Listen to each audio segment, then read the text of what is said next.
Moins de 2 ans après la 3e saison sortie en octobre 2021, une des séries préférées de Netflix est de retour pour une 4e saison disponible sur Netflix depuis le 9 février dernier.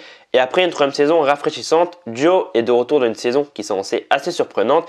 Et alors que vaut la première partie de la saison 4 de You, encore meilleure que la 3e saison ou la saison de trop?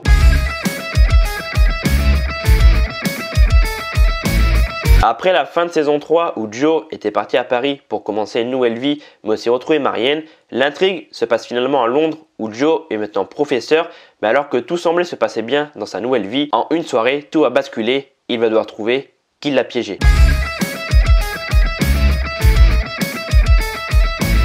Plusieurs semaines après donc la 3e saison que j'avais adoré à l'époque, comme j'avais dit justement dans mon avis, j'attendais beaucoup cette 4e saison de You qui faisait partie de mes plus grosses attentes séries de cette année 2023 et personnellement je trouvais cette première partie de saison 4 plutôt sympathique. On passe un bon moment devant et après à peu près 2 ans d'attente, on est content justement de revoir Joe de retour et d'avoir la suite de cette 3e saison qui était complètement dingue. Mais le gros problème c'est que cette saison 4, comme beaucoup de personnes ont dit, elle s'éloigne du concept de départ qui était, je rappelle de base, de suivre un homme à l'obsession dangereuse pour les femmes jusqu'à ce que cela tourne assez mal. Et cette 4e saison va partir dans un délire en mode enquête, Agatha Christie, où Joe va devoir trouver qui l'a piégé, le manipule en lui faisant croire qu'il a de nouveau tué quelqu'un alors que c'est complètement faux. Et encore une fois, la série se renouvelle et je comprends qu'ils veulent se renouveler parce que faut pas toujours faire la même chose, mais clairement on perd l'ADN de la série. On découvre un nouveau Joe qui est assez bizarre car on avait l'habitude de voir justement un personnage complètement psychopathe et terrifiant et c'est ce qui avait fait justement le succès, la réussite de la série.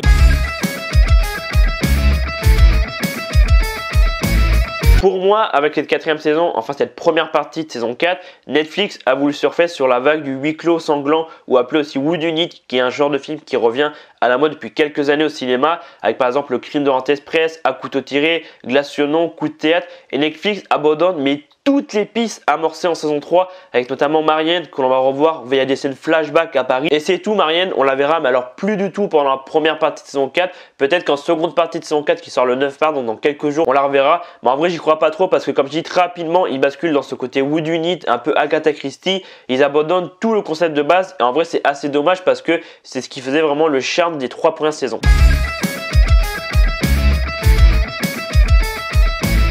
Et pour finir sur cet avis de la première partie de saison 4 de You, comme j'ai dit, elle est très sympa, le casting se débrouille plutôt bien, Pin Bagley est toujours aussi incroyable dans son rôle et les nouveaux acteurs et actrices sont plutôt convaincants. Évidemment, certains sont des étapes dans ces nouveaux personnages et vous verrez lesquels si vous n'avez pas encore vu cette première partie de saison 4. Et comme j'ai dit aussi un peu plus tôt dans la vidéo, moi je trouve ça vraiment dommage qu'ils se sont autant éloignés de ce qui faisait justement le charme, l'ADN de la série pour se faire sur la vague whodunit. Vraiment, je trouve ça hyper dommage. Après, j'espère que la partie 2 qui sortira donc le 9 mars, donc dans quelques jours, quand je tourne cette vidéo, ils reviendront un peu à ce qu'ils avaient fait dans les 3 premières saisons. Surtout que Love, via le trailer que Netflix a dévoilé il y a quelques jours, elle est dans ce trailer, on la voit à un moment donné. Donc apparemment, Love, interprété par Victoria Pedretti, serait potentiellement de retour dans la partie 2 de saison 4. Ça n'a pas été confirmé, il y a beaucoup de rumeurs et vu qu'on la voit dans le trailer pendant quelques secondes, apparemment elle serait de retour et je pense que si elle est vraiment de retour, la partie 2 elle va être très explosive. J'espère aussi bien que la 3e saison parce que justement moi j'avais beaucoup aimé le duo Love et Joe dans la 3e saison. Vraiment j'avais adoré,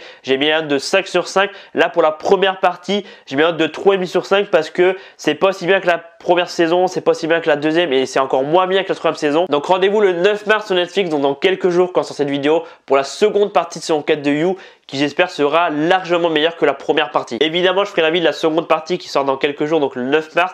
Et j'espère qu'en tout cas, cette nouvelle avis vous aura plu. Dites-moi en commentaire, vous, votre avis par rapport à la première partie. Est-ce que vous êtes mitigé? Est-ce que vraiment vous avez adoré ce renouvellement en mode Agatha Christie, en mode whodunit? Dites-moi ça en commentaire. N'hésitez pas aussi à mettre un petit pouce bleu et à vous abonner, ça fait grave plaisir et ça permet de soutenir la chaîne. Et moi, je vous dis à dans quelques jours pour d'autres vidéos. C'était Alban, prenez soin de vous, à très vite. Driving home and the